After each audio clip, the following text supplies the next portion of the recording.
Oi pessoal, eu me chamo Joedson e eu quero mostrar para vocês hoje um pouquinho da introdução e manipulação de dados. A primeira coisa que precisamos fazer é nos conectarmos ao PostgreSQL para executar os comandos de gestão. É esperado que você já tenha instalado o PostgreSQL e aqui no terminal a gente vai digitar o seguinte comando: sudo -u postgres psql. Feito isso, nós precisamos então criar o nosso utilizador. O comando para isso é o seguinte: create user. Aqui você vai colocar o nome do seu utilizador, with password, e você vai definir então a sua senha para esse utilizador. Feito isso, nós precisamos então criar a nossa base de dados. Para criar a base de dados, nós utilizamos o seguinte comando: create database, colocamos o nome do nosso banco de dados, with owner. Esse owner vai ser o usuário que vai ficar responsável por esse banco de dados. E aí você passa o usuário criado anteriormente. Banco de dados criado, usuário criado, nós precisamos então nos conectarmos a essa nova base de dados. Para isso, a gente pode usar o comando /C e passar então o nome do banco de dados que acabou de ser criado. Tudo bem, banco de dados criado. O que a gente precisa fazer agora? Todos os nossos dados vão ser armazenados em tabelas, ou seja, o nosso banco de dados armazena os dados recebidos em algumas tabelas. Desse modo, a primeira coisa que precisamos fazer é criar uma tabela para esse banco de dados. O comando para criar uma tabela é o seguinte: create table, passamos o nome da nossa tabela, abrimos parênteses e passamos então quais são as colunas de dados que serão armazenadas nessa tabela. A primeira delas será o ID. O ID ele é o identificador do nosso dado armazenado. Ele é um serial primary key, ou seja, uma chave primária. Vamos armazenar também o nome do nosso aluno, que é do tipo varchar. E aí nós adicionamos o valor de 100 entre os parênteses, que é para especificar que o nosso varchar tem tamanho 100. Nesse caso, o varchar seria então uma cadeia de caracteres. E ela é do tipo not null, ou seja, não nulo. Esse é um campo que deverá ser preenchido. Vamos receber também um e-mail, que também vai receber o tipo varchar, ou seja, uma cadeia de caracteres, com um limite de 150 caracteres. E nós passamos também o valor unique para ele, que é para informar que esse valor é único. Ou seja, existirá apenas um e-mail com esse mesmo valor para um usuário, para um aluno. Recebemos também a média do nosso aluno, que é do tipo Double Precision, ou seja, é um tipo de dado de ponto flutuante, e passamos também o valor default, ou seja, se nenhum valor for passado, ele vai ter como valor padrão 0.0 como média.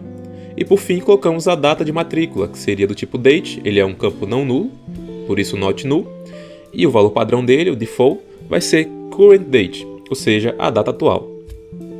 Tudo bem, acabamos de criar nossa tabela. E o que nós podemos fazer então com esses dados? Vamos primeiro listar os objetos da base de dados. Para isso, nós usamos o comando /D.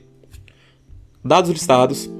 Vamos então agora aprender a inserir dados na tabela, que seria o nosso comando insert. Para inserir dados, nós utilizamos o comando insert into, e aí nós passamos o nome da nossa tabela, que seria alunos, e, entre parênteses, nós especificamos quais são os campos que serão preenchidos. Nesse caso, será nome, e-mail, média e data de matrícula. Depois passamos o comando values. E dentro desse values, nós passamos os valores que serão usados para preencher as nossas colunas da tabela. Nesse caso, nós precisamos passar esses valores nas respectivas ordens que as colunas receberão esses dados. Nós podemos também executar esse comando utilizando apenas uma linha de código. Seria insert into alunos, ou seja, inserir dentro da tabela alunos o nome, e-mail, média e data de matrícula com os valores Maria, e-mail vai ser atribuído ao e-mail, 9.1 vai ser atribuído à sua média e current date vai ser atribuído à data de matrícula, que seria a data atual. Mas agora, como é que eu faço para consultar os dados na minha tabela? Para fazer isso, nós utilizamos o comando select. Por exemplo, caso eu queira selecionar todos os campos da minha tabela alunos, eu faço o seguinte comando: select *from alunos. Isso eu vou listar todos os dados da minha tabela. O asterisco ele informa que serão todos os campos. E se eu quiser selecionar apenas uma coluna, eu posso também. Posso utilizar o comando select nome from alunos. E se eu quiser especificar ainda mais uma coluna de dados que eu queira retornar, também posso. Posso utilizar select nome média from alunos. Nós podemos ainda fazer essa consulta de dados utilizando o where como filtro. Por exemplo, se eu quiser selecionar apenas o aluno com ID igual a 1, eu coloco select todos os campos from alunos, where id 1. Ele vai retornar apenas o aluno que contém o id igual a 1. O filtro where ele nos permite passar então a condição lógica. Olha só, se eu quiser selecionar, por exemplo, alunos que têm uma média maior do que 8 e que foram matriculados no dia 11/2 de 2025, eu posso fazer da seguinte forma: select asterisco from alunos, where média maior do que 8 and data de matrícula é igual a 2025-02-11.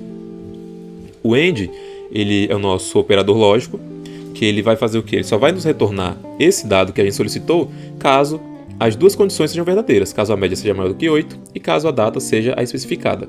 Podemos também fazer o retorno utilizando um intervalo na cláusula do where.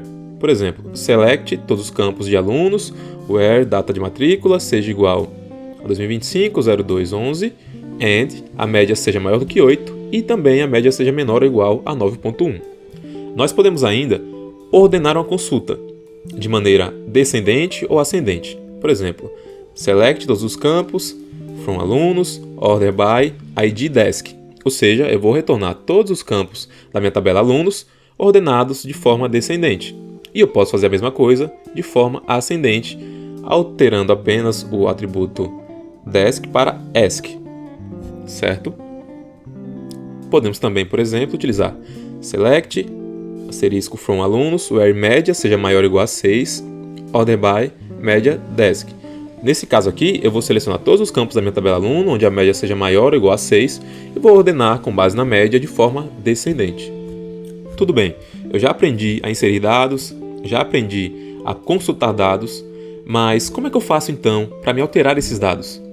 Para alterar os dados, nós utilizamos o comando update. Nesse caso, se eu quiser alterar, por exemplo, o nome do meu aluno, eu faço da seguinte forma: update aluno setNome igual, passo o valor que será utilizado, nesse caso eu vou colocar Maria Clara, where id igual a 2. Nesse caso, eu vou estar alterando o nome do meu aluno, que tem id 2, para Maria Clara, certo? Um outro exemplo seria update aluno setNome igual João Carlos, where id é igual a 1 and média é igual a 8.6. Nesse caso aqui, eu vou estar alterando o meu aluno com id 1 e que tem uma média igual a 8.6, e o seu nome passará a ser então João Carlos.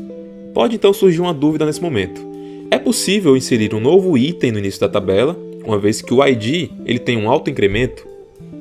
A resposta é a seguinte: a tabela ela é uma forma de armazenar dados estruturados. A ordem em que esses dados eles são apresentados, ela não nos interessa. O que nos interessa é apenas saber que as informações vão estar armazenadas lá. Essas informações elas vão ter um ID, que é o seu identificador, e esse ID vai ser usado para que eu consiga chegar nesse registro diretamente e que eu consiga também manipulá-lo. Em resumo, não é possível, porque se eu apagar um registro e inserir um novo dado, ele não vai assumir o ID do item anteriormente deletado. Se eu apagar o registro, vai ficar então um buraco, e esse buraco ele não será preenchido pelo item seguinte. A base de dados, então, ela se compromete apenas em armazenar as informações enviadas para que a gente consiga manipular e acessar esses dados. Certo, mas como é que eu faço então para me remover dados? Para a gente remover dados, a gente utiliza o comando delete. Por exemplo, se eu quiser remover o aluno com ID igual a 1, como é que eu faço?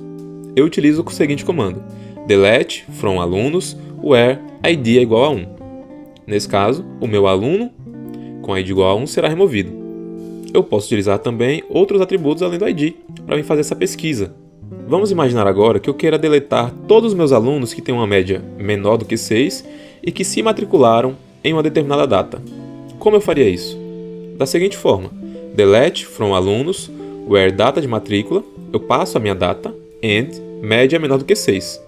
Nesse caso, esse comando vai apagar todos os meus alunos com a média menor do que 6 e que foram matriculados no dia especificado. Agora, algo muito importante: nós devemos sempre utilizar o where nos comandos de delete, para não acabar então apagando toda a nossa base de dados. E como nós já percebemos aqui, o where ele pode ser usado tanto no select quanto no update e no delete.